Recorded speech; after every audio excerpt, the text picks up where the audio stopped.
અહીંયા અમે કેવું ભણાવીએ છીએ, તમારા છોકરા ક્યાં પહોંચ્યા છે જાણવા માટે 6 મહિનામાં એકવાર બાળકોના વાલીને બોલાવ્યા. છોકરાને બોલાવીને એને કીધું કે જો ભાઈ તારા દાદા આવ્યા છે, 6 માસિક પરીક્ષા છે, હું તને પ્રશ્ન કહું ને તો જવાબ આપજે. કે બોલો.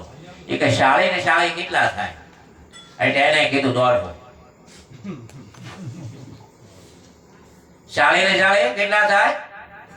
બોલા વાલી હતા એના માવતર વિચારમાં પડી ગયા કે આ છોકરો અહીંયા આ વરદી વી ગયું, હજી આને ખબર નથી કે આ વાહ ફટકાર્યો માસ્તરે છોકરાને. વાહ બટિયા વાહ, તારો જવાબ સાંભળીને આજ રાજી થઈ ગયો. પણ એના માવતરે કે આ શાળી આ ક્યાં ઢોની વાત કરે? એ કે આ 100 મહિના અહીંયા ભણ્યો ને તે નકર પેલા તો શાળી 500 કહેતો, પછી આમાં 450 આવ્યો, પછી 400 આવ્યો, પછી 300 આવ્યો, એમ કરી 100 મહિનામાં કેમ અમે એટલે બધી નહીં આવી જાય ઠેકાણે. આપણે 50 વર્ષ વયા ગયા, 60 વર્ષ વયા ગયા, ભણતા રામાયણ ને ગીતા ભાગવત, પણ ભાગવત નું રહસ્ય સમજાવવાની પરીક્ષા તે કાંઈ નથી કરી. ભાગવતના ભગવાનના 3 સ્કંદની અંદર કથા છે. ભગવાનને જ્યારે સુખદેવજી અને પરીક્ષિતનો બેનો મિલન થયો ગંગાના તટ માથે, દરબારનું આસન બનાવી અને સદગુરુ મળ્યા સુખદેવજી મહારાજ. પછી નથી કર્યું જપ, નથી કર્યું તપ, નથી કર્યું તીર્થ, નથી કરી યાત્રા, નથી કર્યું ધ્યાન, નથી કર્યું ધારણા, નથી કરી સમાધિ, નથી કર્યું પુણ્ય, નથી કર્યું તીર્થ, નથી કર્યો યોગ, કોઈ પણ પ્રકારની ક્રિયા પરીક્ષિતે કરી નથી. કેવળ કથા સાંભળી અને સાંભળતા 10મો સ્કંદનો 9મો શ્લોક આવતો હતો ત્યાં ભગવાન પરીક્ષિતના હૃદયમાં પ્રગટ થયો.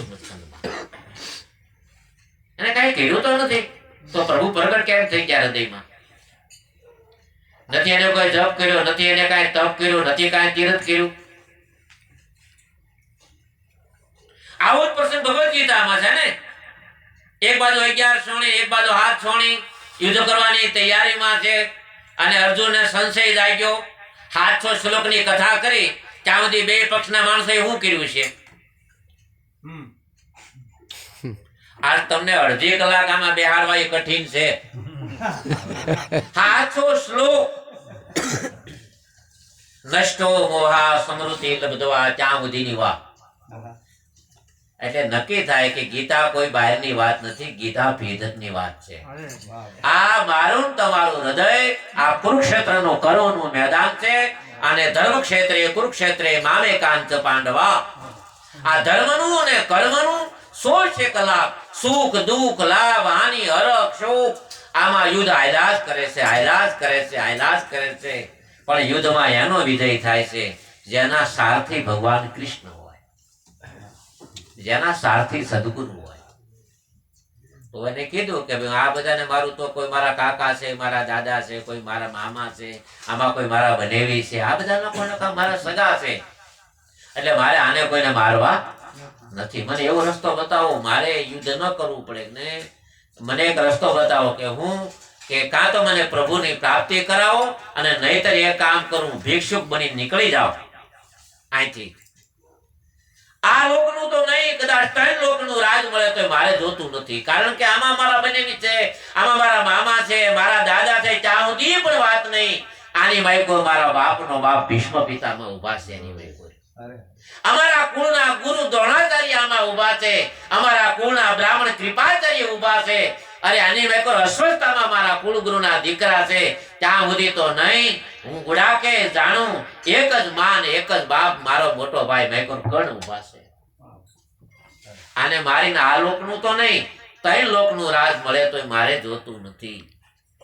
ભગવાને બહુ સુંદર વાત કરી, અર્જુન તને આ બધા જીવતા લાગે, તારી દ્રષ્ટિમાં મારી દ્રષ્ટિમાં મરેલા છે. ગીતાની 6ઠ્ઠી અધ્યાયમાં એક દ્રષ્ટિ કૃષ્ણની છે. કૃષ્ણની દ્રષ્ટિમાં બધાએ મરેલા છે અને અર્જુનની દ્રષ્ટિમાં બધા જીવિત છે. એટલે એક વાત નક્કી થાય, જ્ઞાનીની દ્રષ્ટિમાં નષ્ટો મોહા સમૃદ્ધિ લબ્ધવા જગત હોતું નથી. સાધકને હૃદય જગત હોય, સાધારણ મનુષ્યને જગત હોય. આજ મેં તમને વાત કરી પણ એમાં મેં તમને જો વિવેક રાખ્યો, ન કરવું નિર્વાણ તિથિ કહી શકત, પણ મેં પુણ્ય તિથિ કરી. એ કોઈ છે મરણ તિથિ, જેને કાંઈ કર્યું નથી, જલવીને મરી ગયો. હા નથી કાંઈ ભજન કર્યું, નથી કાંઈ કીર્તન કર્યું, નથી કોઈ સંધ્યા કરી, નથી કાંઈ કર્યું નથી. કાઢો રે